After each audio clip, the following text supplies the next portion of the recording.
अजून थोड्याच्या पुढे आलो आपण की इकडे आपल्याला बोर्ड दिसतोय किल्ले तुंग कठीणगड, तालुका महाबळावळ, जिल्हा पुणे. आणि ते काही काही आपल्याला फोटो दाखवलेत ज्यामध्ये सद्यस्थिती आणि संकल्पित म्हणजे कसा बनवायचा किल्ला त्याबद्दल माहिती दिली बघा. संकल्पित स्थिती त्याच्यावर जायला आधी सद्यस्थिती बघा पायऱ्यांची कशी आहे ते अशी बनवायची. आणि साबांची इन्फॉर्मेशन. तर मित्रांनो पुढे येतात आपल्याला हे गिरगाव दिसतात. तर हे पण गिरगावची इन्फॉर्मेशन म्हणजे सह्याद्री प्रतिष्ठानाने आणि त्याला कोचिंगला मस्त केले. कधी कधी असं पाहायला भेटतं की वेगवेगळ्या चांगल्या स्वरूपात एका बाजूला शेड ठेवलं. तर तुम्हाला पटकन एक सांगतो मी दिल्या गोष्टी तर तुम्हाला सांगतो. ही वीरगळ जी असतात ते एका वीर जो व्यक्ती असतो तो एका गावाला रक्षा करण्याकरिता त्याचं मरण झालेलं असतं. त्याच्या आठवणीसाठी ही वीरगळ बांधलेलं असतं आणि त्याचे वेगवेगळे प्रकार पडतात. कधी 2 कधी 3 कधी 4 असतात. तर इथे जे आहे त्यात ह्या पहिल्याला बघू तर इथं काय सांगितलं की तो व्यक्ती खालच्या कप्प्यात आहे तो लढाई करताना मेला आणि मग त्याला घ्यायला अप्सरा आल्या स्वर्गातून आणि मग नंतर तो इथे शिवाची आराधना करतो असं दाखवलंय. आणि दुसऱ्या वालाचं आहे त्यामध्ये पण त्याच प्रकारची कहाणी आहे. तो 2 वीरांशी लढतोय आणि लढतो त्याला मरण प्राप्त झालं आणि चंद्र आणि सूर्य दिले बघू शकता. तिच्या जवळ बघा हा क्लिअर दिसतो थोडा आहे तर लढताना वीरगती प्राप्त झाली आणि नंतर दोघांची लढतोय आणि हे बघा चंद्र सूर्य सण इथं पण आहे. तो धारावरती पडलेला तो त्याला दिलाय तिथे लढताना तो दिलाय आणि तर तो आरवाना करतो शिवाचं. आणि नंतरच्या काळात रूप बदलून बघा हे वीरगळ आठवण म्हणून वेगळं बांधायला दिवाबत्ती करायला देवीसारखं बांधलंय असा. वर यायला रोड आहे पायऱ्या मिळतात नाही बाहेर 10 मिनिटं सोडून लगेच पायऱ्या लागल्या.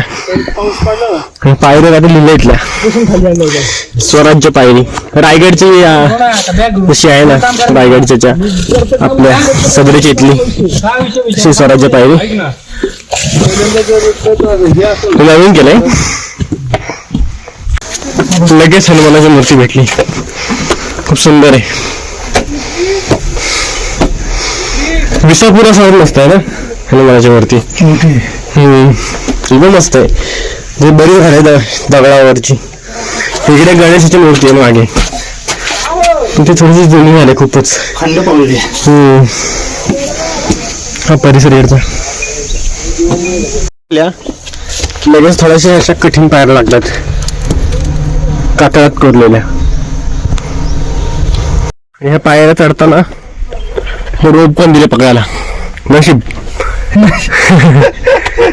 नाही तर डायरेक्ट खाली स्वर्गात. हा बघा निसर्ग दिसतो मस्त. पुण्याच्या जवळच अशी जागा भेटणं कठीण. इकडे पाणी टाकीत जात नाही मोर आहेत पूर्ण गवतातून. ते पुण्याला पाण्यात टाकलेले तर मेटेबो टाके एक प्राचीन पोडी मग ते भुयागत राहिले टाकायचं वाटत मला. तर 20 मिनिटांमध्ये आपण आलोय आपल्या तुंग किल्ल्याच्या पहिल्या दरवाजावर आणि हा आहे गणेश दरवाजा. चला आपण जाऊ गणेश दरवाजातून पुढे आणि बघूया किल्ल्यावर अजून काय काय वाचतोय. गणेश दरवाजातून आपण पुढे जातोय. आपण असं चढवल्यावर बोरीसारखं दिसतं थोडंसं.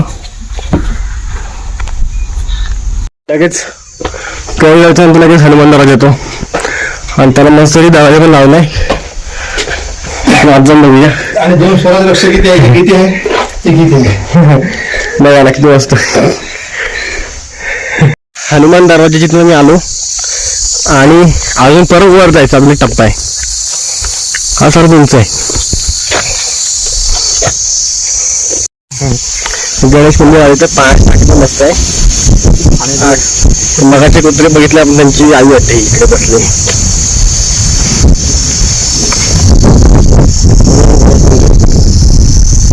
मस्त आहे गणेश मंदिर. सुंदर मूर्ती. कचेरीची जागा पण आहे समोर, पण पूर्ण गावतात लपली ती. फक्त त्या बोर्डमुळे समजते की कचेरीची जागा आहे म्हणून. ते समोरच ते गणेश मंदिर आहे. अजून एक टाके पुढे जेव्हा आपण तो गणेश मंदिराच्या पुढे थोडंसं ते आम्ही तिकडून आतमध्ये आलो. असं खरं तिकडे वर जायचं होतं आम्हाला, पण तिथे थोडंसं बोर्ड लावला ह्या साईडला आम्ही आलो. पाणी प्यायचं आहे. खांब आहेत दिसतात का याच्यात? हो दिसतात. काही खांब टाके अशा प्रकारचे असतात. तर ह्याच्यामुळे धनगडावरून जाऊन आलो आम्ही. पण तुझं सुधागड आहे, 5-6 पुढला उतरलो तिकडे पलीकडे. सुधागड आहे, सरसगड आहे. आता रस्ते झाले म्हणून तू ना, तर पहिला आम्ही एसटी जायचो म्हणजे काय मरणाचं चालायचो. आणि सॅक पाठीवर वजन त्यात, खाणं पिणं त्यात आहे. आता इथं कसं हॉटेल झाले, इथं आयुष्यात कधी आम्ही हॉटेल बघितलं नाही. आता 2 वर्ष झाले हे झाले. पण बॅगीत माल येत नाही ते सोबत. त्याला लाटच झाल्या पाहिजे. खरं म्हणजे हेच करायला पाहिजे, त्यांच्याकडनं साफसफाईच करून घ्यायला पाहिजे. बरोबर आहे. कारण आता पहिल्यासारखं एवढं दम नाही नाही चाललं नाही काय नाही. आता 8 दिवस झाले ऑफिसून ते खुर्च्या तिकडे नाही यंदा चालणंच नाही कधी. चालणं पाहिजे. मोठं चांगलं आहे. आता माझं वय तुम्हाला किती अंदाज सांगा बरं, तुमचं किती? 40 का 50 आहे माझं. 60 असेल, 60-58. माझं 71 चालू आहे आता. 71 चालू आहे. आणि ती कोणा बघून लगेच हा किल्ला बघायला. आणि मोरगिरी आणि तुमचा तो धनगड आहे ना, आणि मध्ये तो हा एक किल्ला, तो एक किल्ला बघितला एका दिवशी. 2 सगळे मोरगिरी लय चालायला. आता नाही, मोरगिरी कठीण आहे म्हणजे त्याला एक नंबर आहे बघण्यासारखा आहे.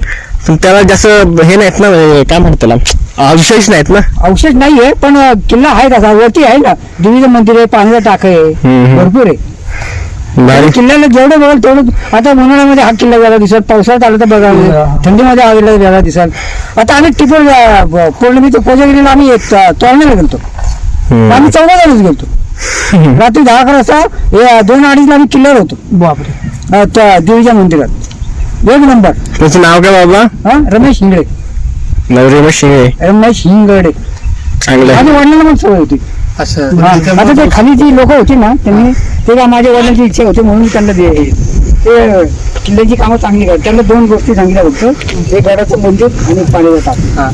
गडावरती आहे तुम्हाला राहू शकता, पाणी जर असेल तर पाणी पिऊ शकता. तर मित्रांनो, आपल्यासोबत हे बाबा आपल्याला भेटले. त्यांचं वय 71 इयर्स आहे. आणि तुमचं नाव काय बाबा? रमेश हिंगडे बाबा आपल्याला आहेत. तर ते 71 वर्षाचे आहेत. आणि आता सकाळी कुठला किल्ला बनवला? तिकडं बघून इकडे तुमच्यावर आलो. हा, तिकडा बघून तुमच्यावर किल्ल्यावर आले. बघू शकता आपण 71 वर्षाची झालेली आपण सगळे. आपल्या वगैरे कोणती भाषा आहे? मराठी, हिंदी? मराठी. तुम्हाला सगळ्यांना सांगतो, बाबा आहेत ना सकाळी तिकोणा किल्ला बघून आलेत. आणि ह्यांचं वय आहे 71 वर्ष. आपण त्यांना थोडं टाळ्या त्यांचं एक ऍप्लिकेशन. खरंच म्हणजे आपण बघा सगळे जो बसल्या खाली, आम्ही पण येईपर्यंत छोटा किल्ला दमलो. तर हे आम्हाला भेटले रस्त्यात पळत चालू. आम्ही म्हटलं काय बसले पोरांना, म्हटले मी सकाळी तिकोणा किल्ला बघून आलो, आता हा बघायचा. परत दुसरीकडे जातात. मंदिर ना बाबा? हो. दिवबत्ती लावली ना आताच. टाटा करूया बाबा. चला बाबा.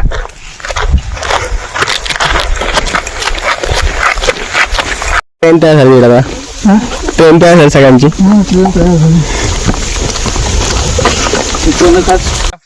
तर मित्रांनो, आमचा तुंग किल्ला बघून झालाय. आणि आता ही व्हिडिओ इथे एंड करतो. आजचा मस्त इंटरेस्टिंग दिवस झाला. छोटाच किल्ला आहे, पाहू शकता तुंग किल्ला. आणि लगेच बघून होतो. जवळपास 1 तास लागतो. तुम्ही अर्धा तास खाली पण उतरू शकता.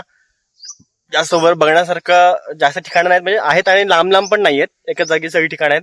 पाण्याची टाकी म्हणा, गणेश मंदिर म्हणा, हनुमान मंदिर, सगळं एकाच जागी आहे. आणि तर लाईक करा व्हिडिओ आणि शेअर करा तुमच्या मित्रमैत्रिणींना. आणि नक्कीच हा तुंग किल्ला पाहायला या.